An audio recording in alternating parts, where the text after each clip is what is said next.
Give us kind of an opening remarks on how arrival and bowl preparations have gone so far for the defensive side. Well, obviously thrilled to be here in Atlanta. Weather's turning today, so it wasn't fun getting off the plane seeing all that rain. But no, excited to be here. Obviously, a tremendous matchup. I'll say it over and over again. To play championship football in December is so rare. And it's happened in this program quite a bit over the years, but for us as individuals and this 2019 group to find ourselves here on Christmas Eve, getting a chance to go practice for a meaningful game, and it doesn't get much greater than this in our sport. So obviously thrilled to be here. All right, thanks, Coach. All right, players, for you guys, just talk about what it's been like in Atlanta so far. This is your first time here. Have you guys been here before? And did you have any fun last night at the Battle for Bowl Week event? This is my first time being in Atlanta, apart from just flying through the airport. It's been a lot of fun, so far. Definitely, guys welcomed us up with open arms, and last night was pretty cool too. That football field, it was a good time. All right. Kenneth, for you, I told the guys earlier, I think that's the biggest comeback we've ever had in the football feud.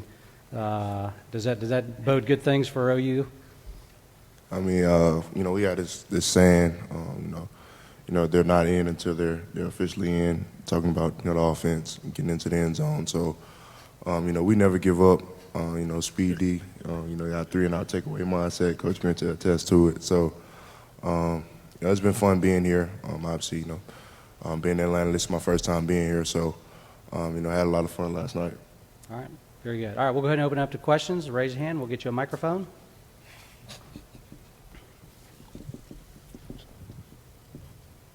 All right, we're going to start all the way in the back left.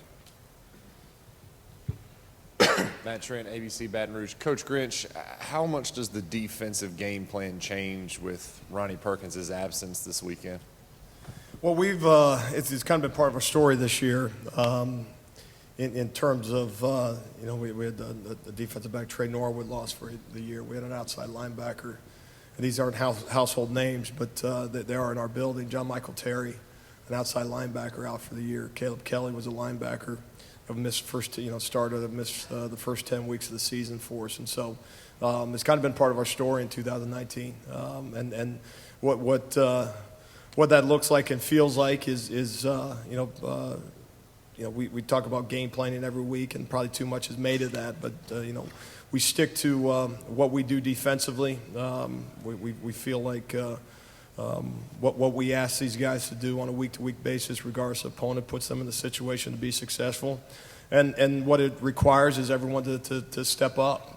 Roles change, and when you don't have every guy I just listed, and the expectation is for guys to play at a high level, and for us as coaches to put them in the position to do so. But you're able to do that when you're not a defense of the week, when you're not constantly scribbling on the board to come up with an answer. You got a chance to have some cumulative reps of maybe a guy that didn't have as large of a role early in the season or at some point during the course of the season, that when someone goes down or you're without an individual, that they've executed those techniques and fundamentals just as much as maybe the starter, just obviously not on game day. So the stage gets bigger, we understand that, but all of us have to step up our game when you're not at full strength.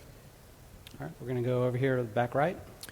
Hello, Coach. Obviously, you're no stranger to explosive offenses in the Big 12, but speak to the challenges of trying to defend LSU and Burrow and what makes them so special. Well, it's an elite group. I think obviously tremendous skill. I think certainly the best offensive line. I think they were named the best offensive line in the country. The quarterbacks, the Heisman Trophy winner, receivers, the Biletnikoff Award winner. So, obviously. Couldn't have any more respect for an opponent that way. How they attack you, their coaching staff does a tremendous job. And so it'll be certainly a challenge for us. And you mentioned, you see spread offenses and those things weekly kind of in our conference. But what you don't want to be is naive and say, okay, well, because we've seen X, Y, and Z, that execution on our part all of a sudden gets easy. And so, no, we certainly we couldn't respect an opponent more. They've done a tremendous job, and it's going to be a major challenge. All right, staying in the same spot in the back right. Coach, talk about the what you guys are going to do if Deller and Turner's not able to play, and just kind of the development overall at the safety position. I know you've talked a lot about the depth issue that you guys have there. Yeah, we've played a few guys there over the course of the season, and it hasn't been a position of major rotation. We've rotated more on our defensive front than maybe on our back end, but no, it'll be multiple guys, assuming some different roles in those things, which is something that we're comfortable with, something that guys have done, but not necessarily on Saturday as much. And so the tremendous opportunities for those individuals that roles change, and excited for them. And what's important, and also is in those that the individuals around them, the guys sitting to my left, that they'll do their part to ensure that we're not circling names after the game in terms of where we were deficient. It won't be because of them, and so we got a good group, and we'll have a confident group at all positions, including the safety spot. All right, right here in the second row on the right. Charles Woodham with Associated Press.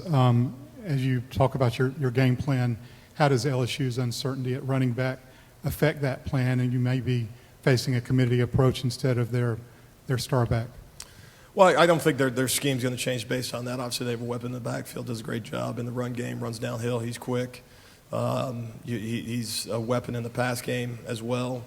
You use him in a number of ways, and so I can't speak for them in terms of the impact, but I certainly have you see other numbers on film doing some similar roles that way, and so I don't think that their scheme will change much based on availability that way, but so no, we don't anticipate two different game plans, whether or not he plays or not. All right, over here front row on the left. This is for all three. Brandon Drum, OUinsider.com. You guys have been through this a lot. You've been through the playoffs. What does that experience do for y'all each and every year? Has there been learning experiences? And I guess the same with you, Coach. You've been around a lot of big-time programs where you've played in big-time games. How does those learning experiences go into how you prep for a game of this magnitude? Kenneth, start with you this time. Obviously, we've been in the playoff a couple of different times. I know for me, definitely learning experiences. Definitely you can take a lot from those two games that I've been in, and so I think it's going to be extremely critical for us to use that experience to our advantage for this game. I think we've been in a lot of big games as a group, and I think it's just going to be extremely critical for us to just stay true to us and understand that if we just do our jobs are enough to get done what we want to get done. All right. Neville. Just to piggyback off that, definitely a growing experience, but we have an identity as a defense, and again, it just goes back to having that trust, the guy next to me, and having that trust in our coaches that they're gonna put us in the right position possible. But obviously, in the past, definitely you learn from those situations. You overcome them. You always try to find ways to be better, and you just gotta again, trust your coach and trust your guys, and just make the most of the opportunity. And here we are again, have an opportunity to make the most out of it. So, All right. Coach. Well, I hope for these guys that they would draw from that. I mean, that's something that I know these guys will look back on. That at some point, obviously, this isn't a week to reflect on all those things, but think about the stages that the Nev and Kenneth and a lot of these guys had played on in their time at Oklahoma, which obviously speaks to what Oklahoma is. But also for us, and I'll just speak from a coaching standpoint, is it's so critical that your preparation is your preparation. When you're how we prepare, and these guys can attest to it, what our practices look like now when we compared to when we played South Dakota, or our practices now as compared to fall camp number 4. What you as a coaching staff, what you believe in is what you believe in, and so the focus obviously remains on us. And so which you either believe that or you don't. But in any event, that's the critical element of things is being on some of these stages. Is the stage the stage, but the preparation is the preparation, and we look forward to having a great Tuesday practice today. All right, right here in the front, Scott. Scott Rapidley with the Baton Rouge Advocate. For Neville and Kenneth, for those of you who haven't covered you all year, just if you could just boil down, what ways has Coach Grinch made you guys a better defense, and in what ways have you made yourselves better as a defense as well throughout the year? Neville, start with you. Yeah, I feel like, definitely from a mental standpoint, Coach Grinch, his expectation and his standards for us are so high, and, we really appreciate that because, he's always just trying to find ways to get the most out of us, and just kind of putting us in uncomfortable and stressful situations, but, and that helps us, build as a football player, but also building our character, we go through it every day at practice, and literally, I feel like that just kind of puts us in the best position because we know the moment's never too big for us. Any situation that you put us in, we just learn to rally with each other, and just kind of trust the process, trust the work that we put in, and just having that mentality that that there's a job that still has to get done, and being a part of this program is required for you to be at your best and have the all-out effort no matter what you're going through, and just kind of having that consistency, no matter what the situation is, who we're playing, or what day it is, how your body's feeling. It's a blessing to be out on that field. So, and understand you're not going through that alone, and just knowing that it's a part of the process, and if you really want to achieve the goals you want to achieve, as a player and as a competitor, you got to fall back on the habits you created, and he just kind of instilled that in us. Kenneth? Yeah, I think, Coach Grinch and, the rest of the defense coach staff, they've done a great job of, just getting across to us, and I think for them, it's really on a daily basis, it's something that, maybe at other programs, they don't hear, a message every day, but, every day we hear a message from our coaches, and that pretty much sets the tone for the day. And I think, as players, I think we've done a pretty good job of being able to take that and run with it and being able to, apply that, on a daily basis. And I think that's really what's, has helped us become, who we are right now. We've went through some ups and downs this season, but I think overall it's just staying true to who we are and just listening to our coaches on a daily basis. That's really what's helped us get to the place that we are right now as a defense. From a mental standpoint and also from an on-field standpoint. All right, we're going to go here on the first one on the left. Sheldon Mickles, Baton Rouge Advocate. Coach, I was going to ask you about taking over for this year. The mentality, those two guys kept talking about mentality over in the other room. Is that something you just had to instill? The first thing you had to do was kind of make them believe? Well, yes, one, make them believe, but you also got to give them something to believe in. And so, the one thing as a coach, you can go up there and you can be rah-rah, and you can say we're going to do X, Y, and Z, and you get them real excited to take the field for a practice. But if there's not depth to it, if it's not something they can draw from in the moments of adversity, if it doesn't coincide with a plan to allow them to execute at the level that you expect them to execute at, you can say, okay, well, the bar's real high. The expectation is to play at an elite level. Now go. You got to make sure that there's substance to it. We showed these guys, kind of the game plan for the year in terms of what calls we executed in spring. We're going to be the same calls that we executed in the season. And what that meant was, if you can master this, what fall can be. And so that's just one example, but there's got to be substance behind it. Confidence is a great quality, but it's got to be real confidence. When you get on this stage, when you get this deep into it, and obviously some of the moments that we had over the course of the season as you're trying to play championship football, there has to be something that you can really draw from in those moments. Not just simply that's again, a rah-rah deal to hopefully create a mentality. There's something behind that, and ultimately what's behind that is competitors to my left, guys that kind of bought into a vision. And then from a coaching staff standpoint, they talked about the message, is making sure that the message and the output kind of match in terms of what we're asking these guys to do on a week-to-week basis and obviously on a daily basis. All right, going to go over here, second row. Amos Morale, WWL Radio. Neville and Kenneth, LSU described your defense as probably the fastest one they've seen all season. I'm curious as to, if you guys feel that that's an identity you've developed, and if so, how?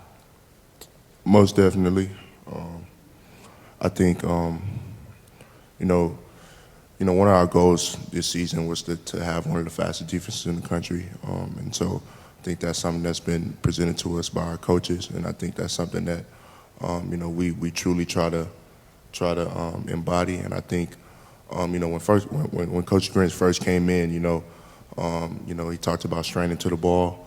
I think, early on in the process, we found ourselves straining to the ball and not really understanding, that if we strain to the ball, it really could become a weapon, and really become our identity. And I think, throughout time and, going throughout the summer and stuff like that, we truly, figured out that, straining to the ball is, something that can be a weapon for us, can be something that's positive, and it's something that, we do with a purpose. And so I think we take a lot of pride in flying around to the ball.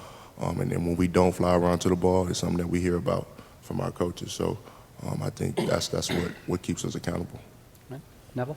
I think just adding to that again, it just goes back to being comfortable, being uncomfortable.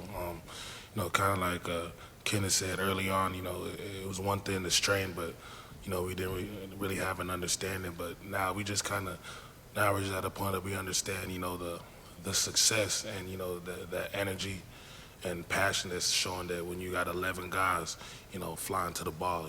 It's one thing when your fast guys are doing, but even being a D lineman, there's a sense of pride that comes into, playing at a high level, consistency, and that goes back to Coach Grinch and all the defensive coaches just kind of instilling that, that's not, that's just not something you do. That's a requirement. And again, that's one of the goals that we had. We wanted to be, we wanted to have the fastest defense, but it's one thing to talk about it, and that's something that we stress about. And the standard and the expectation that our coaches have are going to be extremely high, and the biggest focus is either the match or past that.